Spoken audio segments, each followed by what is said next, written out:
Well, I am so excited today to be interviewing Allana Pratt. She is a dynamo. She has written 4 books, of which the one I've just been reading is 7 Steps to Manifest Your Beloved While Staying True to Yourself, which isn't always such an easy thing to do. And Alana's here with me, and she's from LA, so we're really just down the coast a little bit, but I'm very excited. I've watched her podcast. She's just full of wisdom and fun, and I'm excited to be interviewing you, Alana. So rather than me, like, look at my notes, all the wonderful things that you've done, can you tell us a little bit about yourself? Yes, thank you so much for the honor of being here, especially who you are, so seasoned with this show, but also as an attorney. We both lost our moms, like so many ways that we're aligned as women, as sisters, professionally, personally. So yes, I'm an intimacy expert, not what I went to school for at all. I went to Columbia University in New York City for art history.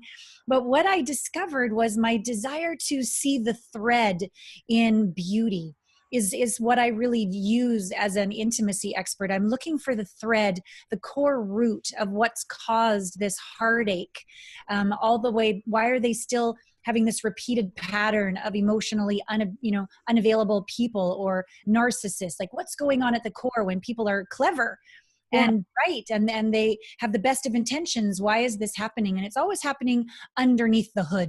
It's always happening on the subconscious level. So for 18 years I've been trained in quantum psychology and spiritual technology practices to get underneath down to the root cause of what's going on. And bar none, it has to do that we have basically disowned, abandoned, rejected a part of ourself. We've shamed ourselves. We're feeling guilty. We're feeling not good enough. And instead of knowing how or being brave enough to do that inner work, we externally look, am I good enough? We look for approval. We look for appreciation, right? And that's how we give our power away. That's why we squelch our truth. That's why we settle. And that's why people can take advantage of us and manipulate us. But when we do the work to shift it and we become internally referenced and we find that place of safety and security and home on the inside, and we find our spine, we can then open our heart again, navigate circumstances, no longer look for approval to be good enough, and we can really start to have thriving relationships with ourselves and with a healthy beloved. Yes. And, I know that you've been married a couple times and I've been married. This is my second marriage. And we've both been through that pain. And we've also been through the pain of the custodial battles and all that stuff.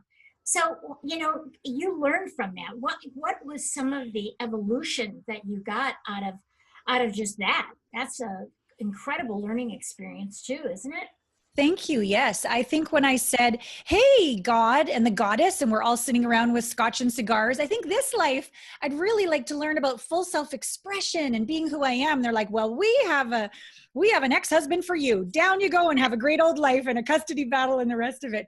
So I didn't, I see the gifts in what was going on, and I take full responsibility. I think that's one of the most important first steps to getting out of feeling like a victim that life is happening to you, is to imagine, even though it's kind of silly, but just imagine you were literally sitting around with God and the goddess, having like a latte, going, I'd like to learn something here. And that everything that's going on in life is for you, not against you, so that this deep capacity can emerge like a butterfly out from a caterpillar, that you're not bad or wrong or broken, that this is your spiritual training. And so husband number 1 was tall, dark, and handsome, and a millionaire, a multimillionaire. And I thought, no one else better is going to love me. Right? Didn't want to admit that at the time. I wanted to go, oh my God, he chose me and aren't I lucky? But at the very core, it was sort of like this exhale, like, oh my God, somebody wants me. Somebody chooses me. Dad sure didn't. Mom was kind of checked out and codependent. Dad was drunk and stoned. So I had no idea I had daddy issues. I didn't know anything about personal growth. I just thought, this is a winner. Let's do it. Until the judgment got so bad and my self-esteem got even worse. And I had to take responsibility that I married for security more than I did. I mean, the best I could for love at the time. But in hindsight, I married more for security than for love. And that wasn't his fault. That I can take responsibility for that and grow. Now, the second marriage, I was single for a while, but then my mom started to get sick with cancer. And instead of do the inner work, before I was a damsel in distress, now I'm just going to be a warrior. And I'm going to be a little on the masculine side, and I'm going to make this happen, and I'm in control, and I got this. And do you have a checkbook? Do you have a pulse? Okay, let's do this. Let's have a kid. Okay. And anything not to feel the pain of losing my mom. My Right. mom got me. My mom saw me. She was the one who made me feel enough, and she was going to go. So I had to quickly replace that pain with a baby. And then of course you can already hear the punchline. That didn't work out well either. I chose somebody who was actually had quite an anger problem and did not like being humiliated that I rejected him. And I understand that I promised till death do us part. So from his point of view, I was lying. I was a conniving, bitch. I get why he was so revengeful. But it went into like a 12-year custody battle where I was humiliated. And in the end, my son, for a period of time, agreed with the dad and lived with him. And yet, as I said at the beginning, it was actually the best thing that could happen for my soul's evolution, because there it was. I was seeking my approval from looking good to the court, to a guy. Even look, the custody battle happened, but my son still likes me. No, he doesn't. Like there was nothing left but me to come home to me. But that's good, because it was bloody well time that I came home and started to forgive myself and stop shaming myself and be gentle with myself and stop being a perfectionist and remember that my worth has nothing to do with my accomplishments. Nothing. Accomplishments are over here. They come and go. Right. The size of my butt grows and shrinks. The size of my bank account grows and shrinks. Right. That's all changeable. Yeah. My worth is inherent. And I didn't know that. And I didn't embody that until I did the deep inner work.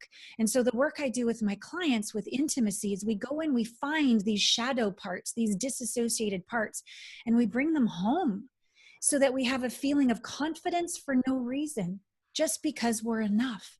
And that allows for true self-expression and freedom.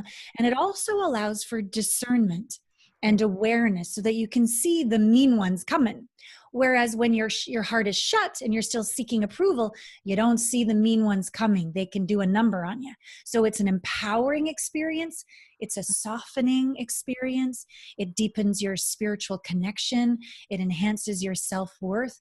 It makes life worth living again. Yes. And it's so sad that we didn't know all that we know from going through that pain many years ago. But that's what's the beauty about the counseling and the coaching that you do. Because you can help people to see this and hopefully get to love themselves, accept themselves, know themselves, so that they're going to make better choices in the beginning, because I also, I was so young, right out of college and married my college sweetheart. And the same thing, I just was replicating what I saw in my parents' marriage. And I think he was too. Sure. And not really making good choices. And I think this is really sad. Although I do see in society now, kids are waiting longer to get married. And maybe they are getting to know themselves better, but that's something that we didn't have the luxury. But it's a journey. And I think I agree with you so much. And I think you're so wise to say, everything in life happens for us, for our growth, for our evolution. And if we look at everything like that, whether it's your mother's passing, which, it was an experience that was painful, but it was beautiful at the same time to be with her at that time. And I share that. It's very painful. But as they say, the greater the pain, the greater the growth.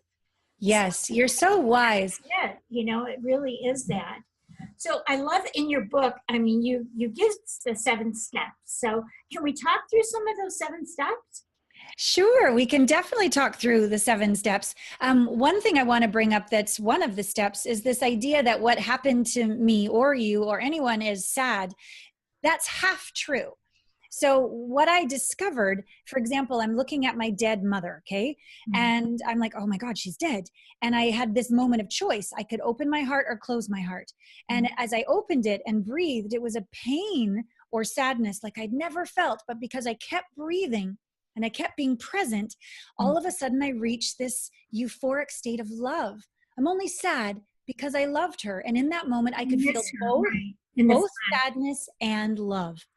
And so a lot of times when we're suffering in life, it's because we're only seeing half the picture. We're only seeing the sad. Same with us. 9 months later, I gave birth to my child, my son Gabriel, and it was the most blissful moment I'd ever have. But again, that was only half the picture, because if I really looked, half of me was scared. Oh my God, I got to keep this thing alive, right? So in that moment was equal bliss and fear, just like in the moment of my mom's death was equal sadness and love.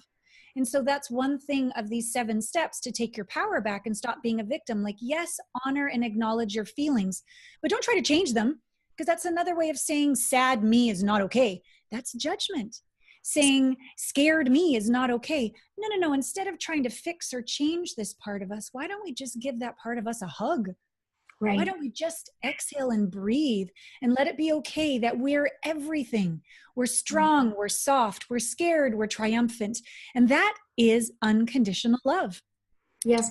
And there's a saying that when your heart is breaking from losing your mother or losing a relationship or going through divorce or whatever, when your heart breaks, it breaks open for Yes. the light to come in, for the Totally. light and the love to come in. So I love that analogy, because when I'm going through a painful situation, a death or some very sad thing that has happened, and I allow myself to feel that pain, feel that compassion, feel that Yes. utter, depth of my soul, then I know that I have to look up to the light that's going to come in, right? Mm-hmm. Yeah.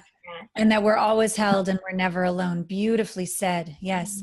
Yeah. Another step that's in my 7 steps to manifest your beloved is a very politically incorrect process, which I won't go into on air here because I know the rules.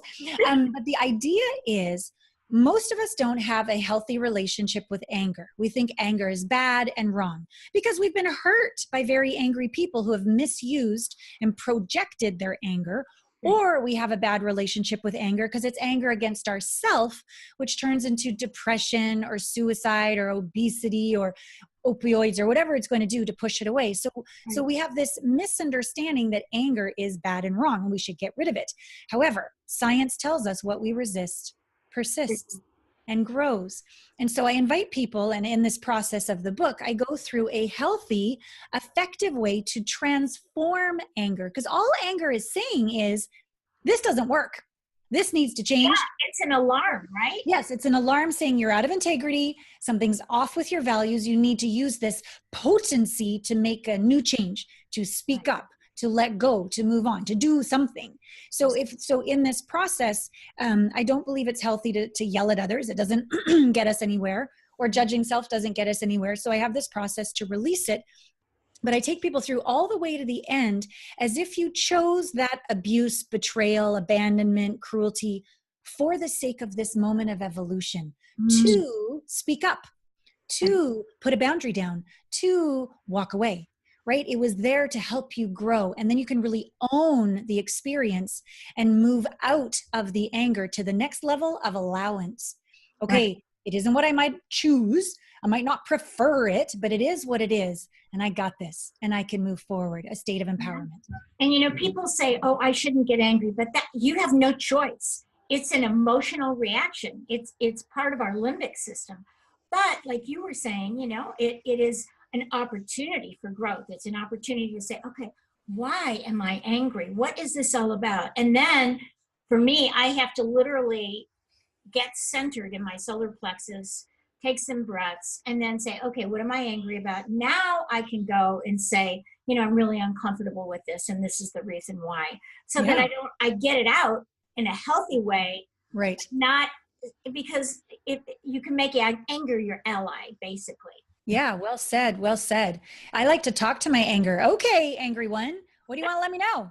And I get my journal out, or I go for a walk in nature and I listen. I also talk to my sadness that way. I talk to my shame that way. I talk to my fear that way. These are all parts of ourselves, like little yous inside of our heart. And in the past, when I wasn't as confident and centered, I would find an emotion coming up that I didn't like. I would imagine I would hit her with a 2x4 across the head, stick her in the closet, and then I'd put on my fake happy face. And that clearly doesn't work. So it's about coming home with love to these parts, not abusing them. Yeah. And what you're talking about really is emotional intelligence. Thank you. And, Yes. instead of reacting, like somebody says something, I was on a phone with a client today and I told him about some forensic accounting that he wasn't going to like. And I talked him through it and he just like reacted like crazy, and I said, Yeah. okay, I understand. It's scary. Now let's just stop and step back a little bit. Nothing's happened yet. Let's Right. talk about how you can negotiate through this and feel comfortable with it. By the time we got off the phone after a half hour, he was finally calm again. But it was really rough because Yes. sometimes we let our anger or our fear or whatever it is just take us Yeah. instead of saying, that's my anger. Okay, like you said, talk to it. What am I so scared of? What's the worst that can happen? All right, Right. how am I going to deal with it? And Yeah. that's the emotional intelligence, because we are not able to stop any of the emotions. They're automatic, totally automatic. So Mm. then what do we do with them? We learn from them, like you're saying. And Yes. that's a high level of emotional intelligence that a lot of people, I mean, where do we learn it? From our parents? Not always. At school? Never. Our Right. therapists? Yeah, we can do that. And that's why your coaching of showing people how to do this is really marvelous and it's miraculous and it can change Thank you. people's lives. Yeah. I was It's interesting. some of the testimonials in your book too of what people said, oh, Uh, you Allana, you know, yeah, I everything am you grateful to create a lot of results for people. Two things I want to say about what you just said. The first being that I do processes where I actually can integrate emotions so that we can turn them into wisdom, strength, spiritual evolution. So that very same emotion won't come up over and over again. So you're right that we don't have control when we're first triggered, but we can actually integrate triggers so that we don't get triggered anymore. Now yeah. we need to do maybe 2, 3, 4, 5, 6 processes or sessions to get through it all, but you actually can get through it all so that you don't get triggered anymore. And I know this to be the case for me, that now my ex-husband, I had a vision the other day. Can you imagine, after all that he did, of us dancing to our son's wedding? Like, I'm like, oh my God, like the triggers are gone. I've integrated them. They've merged and dissolved into complete forgiveness and gratitude. He's like one of my greatest spiritual teachers. So Right. I just wanted to add that to it, that you don't have to just be stuck with these for the rest of your life. The second thing I wanted to say was, when Aren't you're, they our greatest teachers? I think that's so important, that the people who are loving and wonderful in your life are wonderful to give you that good feeling, but sometimes the greatest teachers are the most difficult people in your life yes. if you learn from it. Exactly. And the second thing is, when your client, justifiably so, got triggered about the money, what happens when we get a divorce is our shadows show up. What there is to grow shows up. Where we need to evolve shows up. And if we don't, no offense, but you're going to go marry the exact same person in a different body. Yeah, yeah. So if you've had a pattern of being emotionally unavailable to yourself, or attracting emotionally unavailable people, or people that get triggered quickly or blow up quickly, do your work. Do your work on the inside so that you stop attracting that same vibration of person, so that not only do you get through the divorce and you're stronger for you, for kids if you have them, but you actually now attract a higher level partner, having integrated all these lessons. Right. The healthier that you are and the more you love yourself, the more you're going to bring healthier people into your life that are going to love you. So it makes all that sense. And you talk about that in your book too. And you also talk about forgiveness, which you were just bringing up. Forgiveness, you give it up. You give up the anger, you give up the resentment. And who do you give it up for? Yourself. Because if you're still in unforgiveness, you're like chained Yeah.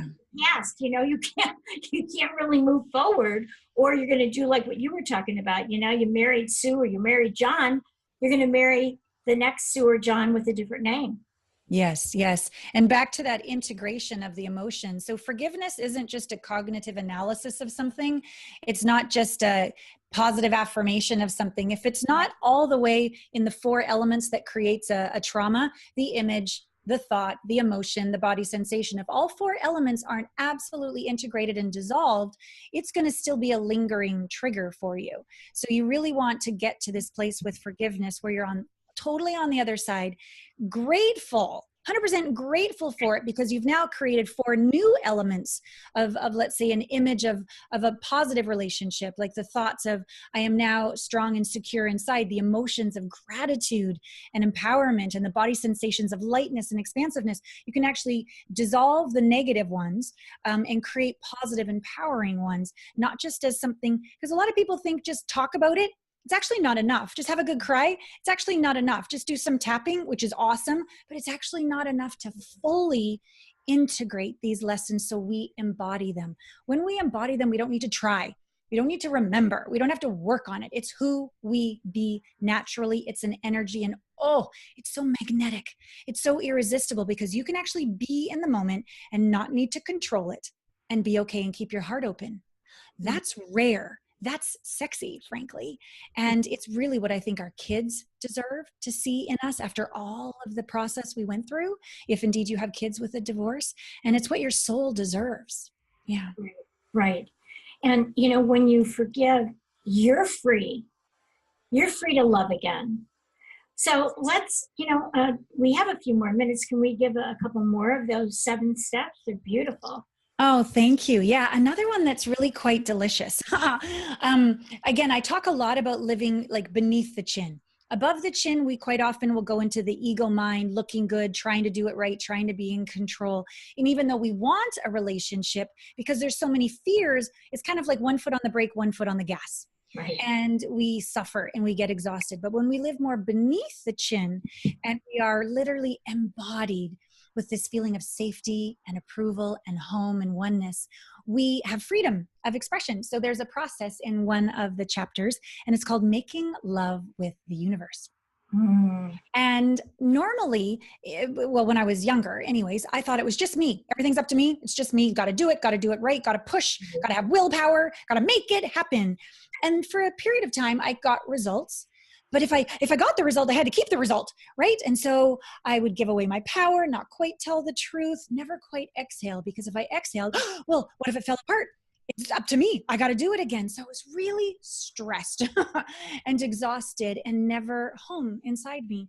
And so this making love to the universe is a way of getting into your body and remembering that we could call it the field, the morphic field. We could call it God. We could call it the divine, the universe, higher, whatever word works for you.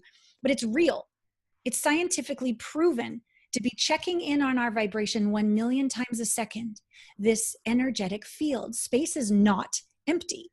And so if you find a way to be in relationship with, I call it the divine, and the divine is here to not just watch you, but literally to co-create with you, to be in communion with you, to literally create in you, as you, and through you, a life that only you, nobody else before, nobody else now, and nobody else later can be you. They broke the mold. Like you, exactly you are needed as you are, exactly as you are. You're desired, you're needed to be here. And this life force energy, breathe it in, and then exude your truth, shine your light, do your thing. And so as I do this transformational process in one of these chapters, it shows you how to open your heart and be in relationship again. Because sometimes it's a little scary to go from nasty divorce all the way to let's be in love again. And we need a middle ground. So and when you jump like that, you're really not ready anyway. I agree. I totally agree. So this is a way to start to be open again in a safe way to the beauty of nature, to the divine, to this letting yourself have energy come in you and through you. And that idea of really co-creating where the two coming together, the whole is greater than the sum of the parts. You co-creating with the divine is even more than you could ever imagine on your own. On the one hand, it brings you out of the ego into humility. And on the other hand, it allows you to let go of needing approval so you feel totally confident. And it's a delicious state to be in and walk around in.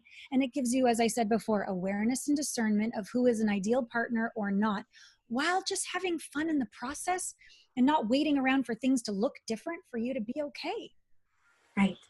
It's that oneness that you have with yourself that then once you've got that oneness with yourself, you can be genuine. Yeah. And you can, kind of have like this thermometer or barometer that you can, this person is really going to be healthy for me, or this person is not going to be healthy for me. Yes. and you'll know more of what you want. And I think you're not looking for love outside of yourself. Yes. You're looking to share your love from the overflow. Yeah, Yes. for me, it's like I have oneness with spirit. Spirit comes in. I feel that energy vibrating within me. And Yes. that's where I want to stay.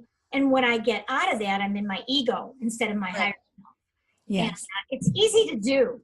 Unfortunately, I think it's tempting to get into that ego, and then you have to bring yourself back and say, "What?" Mhm.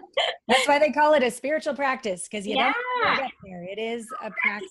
our whole lives, right? It will Yes, but how boring would it be to be born perfect, have a perfect life, and then die perfect? Like, what's the point of that? Like, I nothing don't changed. think we would be born. I think we'd be little angels in the sky or something. Right? Right. Yeah, Yeah. we're here to evolve and to love ourselves just as much every step of the way. And that's a tall order, but it's possible. Yes. And that's what I'd like. That's what I provide my clients, and what I'm still a work in progress with myself. Every time I show up for something bigger, my little you inside is like, "Meow." She gets a little scared, and I soothe her and I say, it's okay. We got this. And no matter what the outcome is, I love you just as you are. Right. And that What a practice perfect over and way to over end. helps. Yeah, we heard that little buzzer that says it's time to end. Uh, Allana, you're wonderful. Just why don't you give your website and your podcast, and then Thank we got to you. go. Super. So allanapratt.com. My podcast is Intimate Conversations. I look forward to seeing all of you there. It's such a wonderful podcast. Yes, and her book we've been talking about is that 7 steps to manifest your beloved while staying true to yourself. Thank you so much. Better can that be? So thank you so much, and we will have you back again. Okay. Thank you so much. It'd be my pleasure.